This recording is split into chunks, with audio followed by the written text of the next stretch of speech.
श्री कृष्ण गोविंद हरे मुरारे, हे नाथ नारायण वासुदेवा। जय द्वारिकाधीश। ओम नमो भगवते वासुदेवाय। पुरुषोत्तम मास की जय। पुरुषोत्तम मास कृष्ण पक्ष एकादशी व्रत कथा। युधिष्ठिर उवाचो मलेम्लोचस्य मासस्य कृष्णाका कथ्यते विभो, किं नाम को विधिस्तस्याः कथयस्व जगत्पते। युधिष्ठिर बोले कि हे प्रभु, मलमास के कृष्ण पक्ष की एकादशी का क्या नाम है, उसकी क्या विधि है, कैसी है, हे जगत के स्वामी सब कहिए। भगवान कृष्ण बोले, परमा नाम से प्रसिद्ध यह एकादशी पवित्र और पापों का नाश करने वाली है। हे युधिष्ठिर, मनुष्यों को भुक्ति मुक्ति तथा भोग को देने वाली है। पहले जो शुक्ल पक्ष की विधि कही है उसी के अनुसार इसका भी व्रत करना चाहिए और परम भक्ति से नरोत्तम देव का पूजन करना चाहिए। यहाँ मैं तुमसे एक मनोहर कथा कहता हूँ जो काम्पिल्य नगर में हुई थी।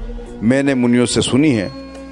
सुमेधा नामक एक धर्मात्मा ब्राह्मण हुए थे और उनकी स्त्री पतिव्रता, धर्म में परायण, पवित्र नाम की थी।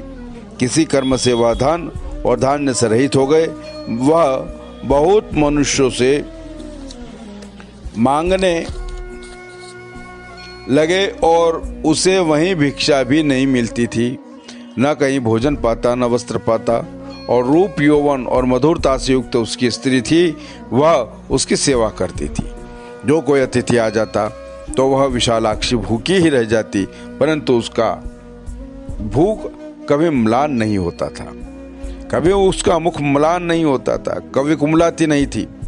वह जो सुंदर दांतों वाली भार्या थी, उसे अपने शरीर को कसती हुई देखकर और यह देखकर कि वह कभी यह नहीं कहती कि घर में अन्न नहीं है, वह ब्राह्मण भार्या के दृढ़ प्रेम के सम्मुख अपने भाग्य की निंदा कर प्रियतमा से वचन बोला, हे कांते, मैं क्या करूं? मुझको धन नहीं मिलता। उत्तम मनुष्यों से याचना भी करता हूं, परंतु मुझको कोई धन नहीं देता। क्या करूं, कहाँ जाऊं? हे शोभने, तुम मुझसे कहो। हे सुश्रोणी, धन के बिना घर का काम नहीं चलता। मुझे परदेश जाने की आज्ञा दो, मैं धन की प्राप्ति के लिए जाऊं। उद्यम के बिना कामों की सिद्धि नहीं होती, इसलिए पंडित सर्वदा शुभ उद्यम की प्रशंसा करते हैं। पति का वचन सुनकर वह सुलोचना आंखों में आंसू भरकर हाथ जोड़कर नम्रता से झुककर बोली कि तुमसे अधिक ज्ञानी कोई नहीं है। तुम्हारी कही हुई बात ही कहती हूँ, सदा आपत्ति में स्थिर रहना चाहिए।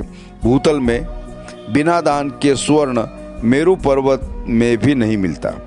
पूर्व की दी हुई विद्या जो है और पूर्व का दिया जो धन है और पूर्व की दी हुई जो भूमि है वही जन्म में मिलती है। विधाता ने जो माथे में लिख दिया वह यहाँ मिलता है। क्या कभी बिना कुछ दिए भी मिलता है? हे विप्रेंद्र, पहले जन्म में मैंने तुमसे सत्पात्र को दान ज्ञान नहीं दिया। इस देश में अथवा प्रदेश में दिया हुआ सर्वत्र मिलता है और विश्वेश अन्न मात्र तो बिना मांगे दे देते हैं।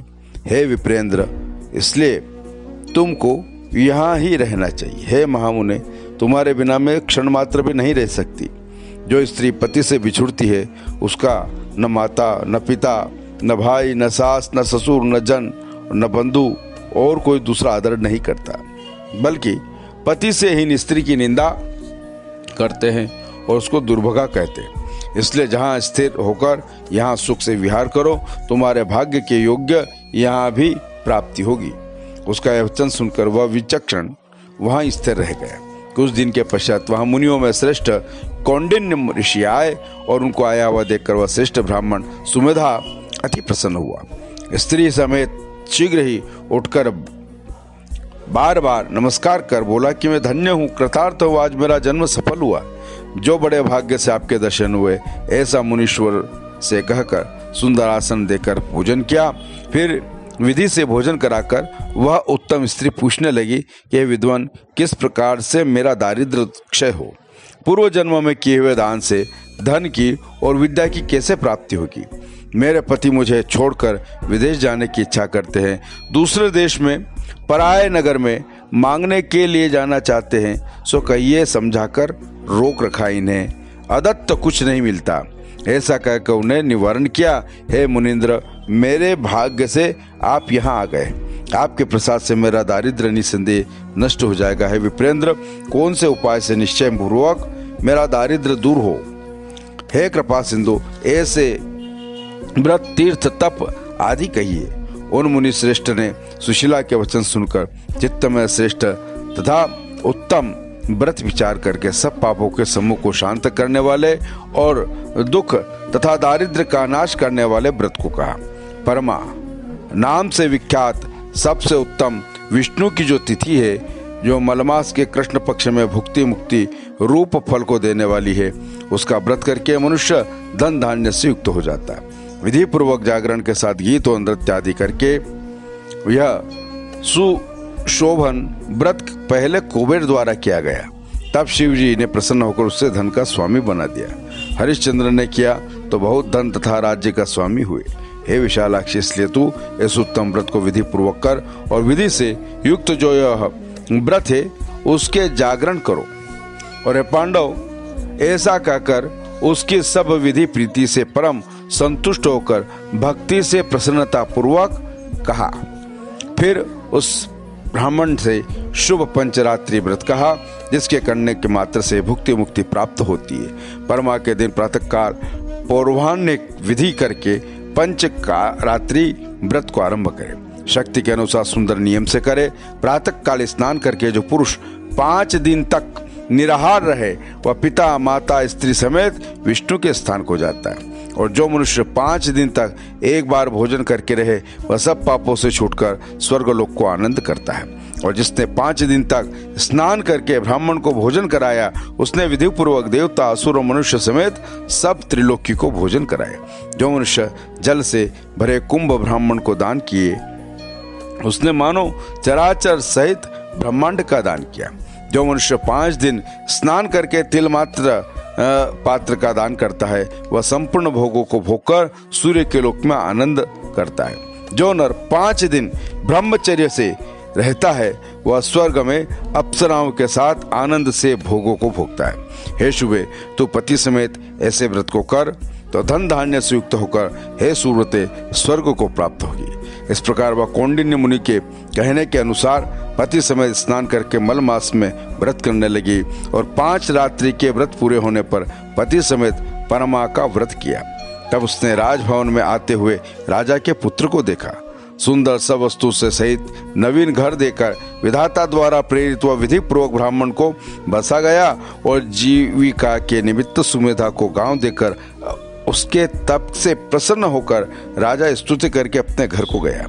मलमास के कृष्ण पक्ष की परमा नाम की एकादशी का परम आदर से व्रत करने से और पंचरात्रि के व्रत से शीघ्र ही सब पापों से छूटकर सब सुखों से युक्त व सुमेधा ब्राह्मण इस लोक में प्रिया सहित भोगों को भोग कर अंत में विष्णु लोक को गया। जो मनुष्य उत्तम परमा के व्रत को करेंगे उनका पुण्य और पंचरात्रि का पुण्य में कहने में समर्थ नहीं हूँ। पुष्कर आदि तीर्थ में गंगा आदि नदी और गोदान आदि ये सब उस मनुष्य के किए हुए जिसने परमा का व्रत किया, उसके द्वारा गया श्राद्ध किया गया और पितर संतुष्ट हुए।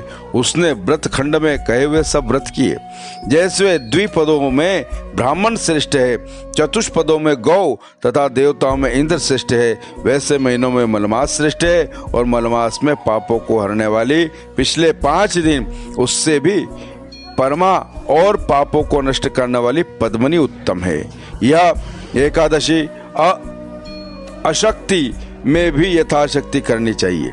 मनुष्य जन्म को पाकर जिनके द्वारा मलमास का व्रत नहीं किया गया और जिन मनुष्य ने हरिवासर का व्रत नहीं किया, वे 84 लाख योनियों में संकट से घूमते रहते और यह दुर्लभ देह पुण्यों के समूह से मिलता है। इसलिए यत्न करके परमा का शुभ व्रत करना योग्य है। श्री कृष्ण बोले कि हे पाप रहित राजा युधिष्ठिर, मल मास का और परमा का जो फल तुमने पूछा वह सब मैंने तुमसे कह दिया, इसलिए हे इंद्रप तुम सावधान होकर व्रत करो। यदुपति जो श्री कृष्ण महाराज हैं उनके द्वारा कहे हुए महात्मा को सुनकर राजा युधिष्ठिर के छोटे भाई भीष्मादिक और स्त्री द्रौपदी समेत व्रत करने को लगे और स्वर्गलोक में दुर्लभ भोगों को भोगकर अंत में प्रसन्न सुरपुर को जो विष्णु है उनके मंदिर में पहुंचे।